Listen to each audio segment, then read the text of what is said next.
दोस्तों आज हम एक्सप्लेन करने वाले हैं हाल ही में आई मूवी रॉकी और रानी की प्रेम कहानी, जिसमें रणवीर सिंह और आलिया भट्ट लीड रोल में हैं और ये मूवी लोगों को काफी ज्यादा पसंद भी आ रही है। इसलिए बिना समय गवाए एक्सप्लेनेशन शुरू करते हैं। दोस्तों मूवी की शुरुआत में रॉकी के बारे में बताते हैं, जो कि एकदम गबरू जवान लड़का है जिसने जिम जाकर काफी डोले शोले भी बनाए हैं। रॉकी मिठाई के सबसे बड़े ब्रांड धनलक्ष्मी मिठाई वाले का इकलौता वारिस है। उनकी कंपनी का टर्नओवर 2000 करोड़ से भी ज्यादा है और धनलक्ष्मी नाम से रॉकी की फैमिली का पूरा एक एम्पायर है। रॉकी काफी रंगीन और तड़कते भड़कते कपड़े पहनता है और एकदम स्टाइलिश नजर आता है, मगर रॉकी ने पढ़ाई थोड़ी कम की है और उसको इंग्लिश भी ढंग से नहीं आती।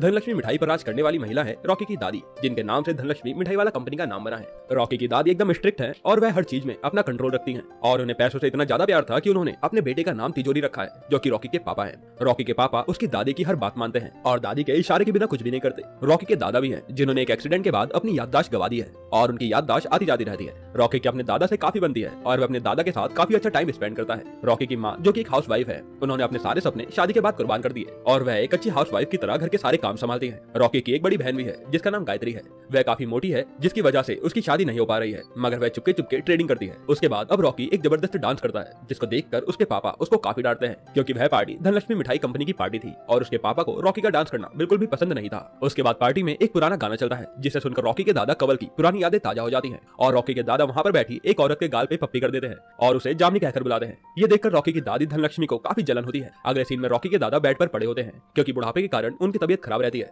और उनकी याददाश्त भी आती जाती रहती है। मगर इस बार रॉकी के दादा जामनी का नाम बिल्कुल नहीं भूल रहे थे, जिसे देखकर रॉकी को दादा की लव स्टोरी है ऐसा शक होता है और वह जामनी के बारे में सर्च करता है। जिसके बाद रॉकी को जामनी के नाम से एक एड्रेस मिलता है। रॉकी अपने दोस्त विक्की के साथ उस एड्रेस पर चला जाता है। तब हमें मूवी में रानी को दिखाते हैं, जो कि एक बहुत बड़ी रिपोर्टर है और वह किसी की भी बोलती चुटकियों में बंद कर देती है। रॉकी रानी के पास जाकर काफी बातें करता है और एक पिकअप लाइन मारकर रानी को हंसा देता है। फिर रॉकी रानी से बोलता है कि उसकी दादी जिंदा है या भगवान के पास चली गई। रानी बोलती है कि वह जिंदा है। तब रॉकी रानी को अपने दादा के बारे में बताता है कि उनकी याददाश्त आती जाती रहती है। बड़े दिनों बाद उन्होंने अपनी जबान से किसी जामनी का नाम लिया है, जो कि रानी की दादी है। अगर वह उनसे मिल पाए तो उसके दादा के लिए काफी अच्छा होगा और रानी को अपना गोल्डन कार्ड देकर वहां से चला जाता है। अब रानी अपने घर जाती है। तब हमें दिखाते हैं कि रानी के साथ उसकी दादी जामनी और उसके माता पिता रहते हैं। रानी की माँ इंग्लिश प्रोफेसर है और उसके पापा एक प्रोफेशनल कथक डांसर है। अब रानी रात को अपनी दादी के पास जाकर कंवल जी के बारे में बताती है। रानी की दादी कंवल का नाम सुनते ही एकदम से इमोशनल होकर रानी को सारी स्टोरी बता देती है कि कंवल जी उसको शिमला ट्रिप पर एक हफ्ते के लिए मिले थे, जिसके बाद उन्हें आपस में मोहब्बत हो गई। मगर दोनों शादीशुदा थे तो उन्होंने अपने परिवार को चुना, मगर उन्हें 2 पल में ऐसा प्यार हो गया था कि वह 7 जन्म तक साथ रहने को तैयार थे। रानी अपनी दादी की स्टोरी सुनने के बाद रॉकी को फोन करके मिलने को कहती है।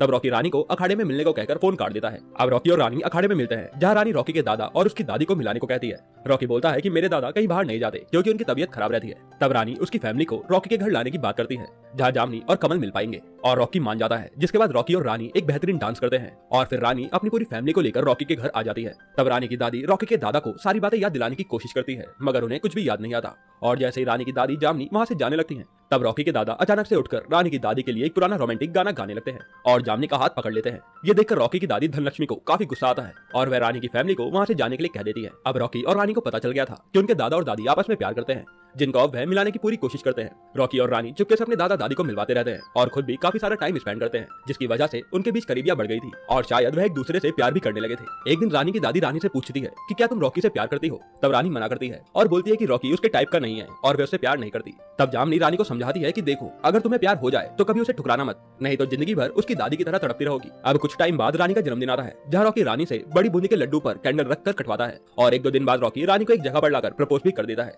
मगर रानी रॉकी को बोलती है कि जो भी हमारे बीच हुआ है वह सब बस एक अट्रैक्शन है और तुम और मैं एक दूसरे से काफी अलग हैं और हमारी पर्सनैलिटी भी बिल्कुल नहीं मिलती। और सबसे बड़ी बात तो यह है कि उनकी फैमिली में 36 का आंकड़ा है, हमारे बीच कुछ भी सिमिलर नहीं है। तब रॉकी गुस्से में वहां से चला जाता है। अब रानी को घर जाकर काफी अफसोस होता है कि उसने कहीं ना कहीं रॉकी का दिल जरूर दुखाया है, तो वह रॉकी को मैसेज करती है, पर रॉकी ने रानी को तो ब्लॉक कर दिया था और रानी का फोन भी नहीं उठा रहा था। अब रानी अपने जॉब के सिलसिले में बाहर कश्मीर चली जाती है। उसे वहां जाकर लगता है कि वह रॉकी को भूल जाएगी, मगर उसे हर तरफ कश्मीर में रॉकी ही नजर आ रहा था। उसका उसकी जॉब में और किसी काम में मन नहीं लग रहा था। रानी अब कश्मीर से आकर रॉकी से बात करने की कोशिश करती है, मगर रॉकी रानी को इग्नोर करता है। जिसके बाद रानी रॉकी की कार का पीछा करके उसे ठोक देती है। फिर दोनों एक दूसरे पर चिल्लाने लगते हैं, मगर रानी रॉकी को बता देती है कि उसे रॉकी से शिद्दत वाला प्यार हो गया है। जिसके बाद वह एक दूसरे को गले लगाते हैं। लेकिन अब उनकी सबसे बड़ी प्रॉब्लम यह थी कि उनके परिवार वालों के कल्चर काफी अलग हैं और ना रानी की फैमिली रॉकी को एक्सेप्ट करेगी और ना रॉकी की फैमिली रानी को। तब रानी के दिमाग में एक आइडिया आता है कि वह 3 महीने के लिए एक दूसरे के घर स्विच करेंगे, जिससे उनकी फैमिली उन्हें समझेगी और उन्हें अपना लेगी। रानी की फैमिली तो ये बात मानने में ज्यादा प्रॉब्लम नहीं करती, लेकिन रॉकी की फैमिली, जो कि पुरानी सोच और विचार वाली थी, जैसे रॉकी अपनी फैमिली को ये बात बताता है तो रॉकी के पापा उसे थप्पड़ मारने के लिए जाते हैं, मगर रॉकी की दादी धनलक्ष्मी रॉकी के पापा को रोक देती है और वह रॉकी की बात भी मान लेती है। मगर धनलक्ष्मी की एक शर्त थी कि 3 महीने बाद रानी अगर उन्हें पसंद नहीं आई तो रॉकी उनका फैसला मान लेगा और जो दादी कहेगी वही करेगा। अब दादी रॉकी के पापा को अकेले में बताती है कि उसने रॉकी की आंखों में प्यार देखा है, जिसके लिए रॉकी कुछ भी कर सकता है। और दादी बोलती है कि रॉकी उनका इकलौता वारिस है जिसे वह खोना नहीं चाहती। अब रॉकी और रानी आपस में एक दूसरे के घर स्विच करते हैं। रॉकी रानी के परिवार वालों के घर जाते ही उन्हें झप्पी देता है, पर उन्हें बहुत अजीब लगता है क्योंकि उनका कल्चर ऐसा नहीं था। रॉकी को अब रानी के घर पर कई मुश्किलों का सामना करना पड़ता है क्योंकि रॉकी के घर में वह अपना काम खुद नहीं करता था और रॉकी को तो गैस का चूल्हा भी जलाना नहीं आता था। साथ ही रानी की फैमिली वाले काफी हाई क्लास की अंग्रेजी में बात करते थे और रॉकी को अंग्रेजी बिल्कुल भी समझ नहीं आती थी। जब भी रानी की फैमिली वाले कुछ बोलते तो रॉकी कुछ और समझ लेता। इधर रानी को भी रॉकी के घर में काफी मुश्किलों का सामना करना पड़ता है। सबसे बड़ी मुश्किल तो दादी थी, जिन्होंने ठान लिया था कि वह रानी को उसके घर कभी आने नहीं देगी। पहले दिन ही आरती में दादी रानी को सर पर पल्लू रखने को कहती है, जो कि रानी रखना भूल गई थी। अब धीरे धीरे रॉकी और रानी फैमिली में अपनी जगह बनाने की काफी कोशिश करते हैं, जहां वह धीरे धीरे कामयाब भी हो रहे थे। रॉकी ने अब घर के कामकाज करने सीख लिए थे और रानी रॉकी की मम्मी और बहन के करीब आ गई थी। रानी को रॉकी की मम्मी के सपने और उसकी बड़ी बहन के चुपके से ट्रेडिंग करने के बारे में पता चल गया था, जिसको करने के लिए रानी उन दोनों को प्रेरित करती है। मगर दादी अभी भी रानी को पसंद नहीं करती थी। अब रॉकी के दोस्त विकी की पार्टी में रॉकी और रानी के दोनों फैमिली मेंबर मिलते हैं, जहां दादी माइक पर अनाउंस करके बोलती है कि रानी के पापा को बहुत अच्छा डांस आता है। जिसके बाद रानी के पापा स्टेज पर कथक करने चले जाते हैं क्योंकि उनका एक सपना था कि वह स्टेज पर सबके सामने कथक करें।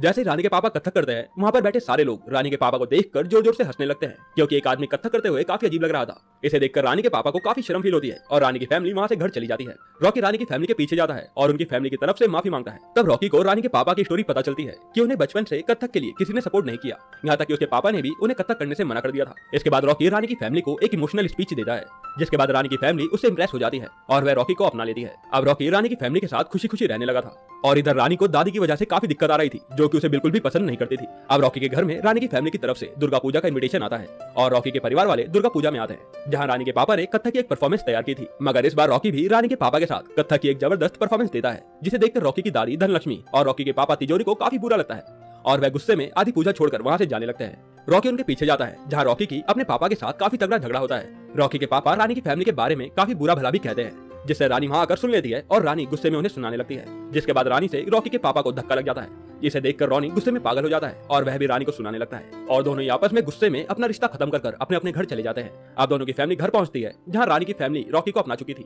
मगर रानी को लग रहा था कि रॉकी उसके लिए ठीक नहीं है, पर रानी की फैमिली रॉकी को उसके लिए परफेक्ट है ऐसा बोलती है। इधर रॉकी की फैमिली में सब कुछ उल्टा था, जहां सब लोग रॉकी पर काफी गुस्सा कर रहे थे। तब हमें पता चलता है कि रॉकी की मां ने सिंगिंग के लिए ऑडिशन दिया था, जो कि टीवी पर आ रहा है। इसे सुनकर रॉकी की पापा तिजोरी अपनी वाइफ के ऊपर हाथ उठाने लगते हैं, मगर रॉकी अपने पापा का हाथ पकड़ लेता है और बोलता है कि जब रानी ने आप पर हाथ लगाया तो उसने उससे रिश्ता तोड़ दिया, मगर अब आपने उसकी मां पर हाथ उठाने की कोशिश की है, जो कि उसके लिए भगवान है, मतलब मुझे भी आपसे रिश्ता तोड़ देना चाहिए। तब एकदम से रॉकी के दादा उठते हैं और बोलते हैं कि रिश्ता मत तोड़ना, जिसके बाद उनको हार्ट अटैक आता है और वह भगवान के पास चले जाते हैं। अब रॉकी का काफी बुरा हाल हो गया था और वह पूरा दिन उदास रहने लगा था। और इधर रॉकी के पापा तिजोरी की आंखें खुल गई थी। जब रॉकी के दादा का अंतिम संस्कार हो रहा था तो रॉकी के पापा ने जामनी को भी आने दिया। अब रॉकी के पापा तिजोरी घर आकर अपनी पत्नी से माफी मांगते हैं और अपनी मां धनलक्ष्मी से आर्गुमेंट भी कर लेते हैं, क्योंकि उन्हें सही और गलत का पता चल गया था। अब कुछ टाइम बाद रॉकी के परिवार वाले रानी के घर रिश्ते के लिए आते हैं, जहाँ रॉकी के परिवार वाले रानी को घर के बाहर जाने के लिए कहते हैं, जहाँ पर रॉकी बाहर बारात लेकर खड़ा होता है और रानी भागकर रॉकी को गले लगा लेती है और दोनों आपस में हमेशा साथ रहने का वादा करते हैं। अब दादी भी अपना अहंकार भूलकर रानी को एक लेटर लिखती है, जिसमें वह माफी मांगती है और इसके बाद रॉकी और रानी की बड़ी धूमधाम से शादी हो जाती है और ये मूवी यहीं पर एंड होती है। दोस्तों, आपको ये मूवी कैसी लगी कमेंट में जरूर बताइएगा। हालांकि मैं बताऊं तो मुझे मूवी में ऐसा लग रहा था कि जैसे बात बात पर जबरदस्ती का ज्ञान दिया जा रहा है। बाकी ओवरऑल मूवी तो काफी अच्छी थी।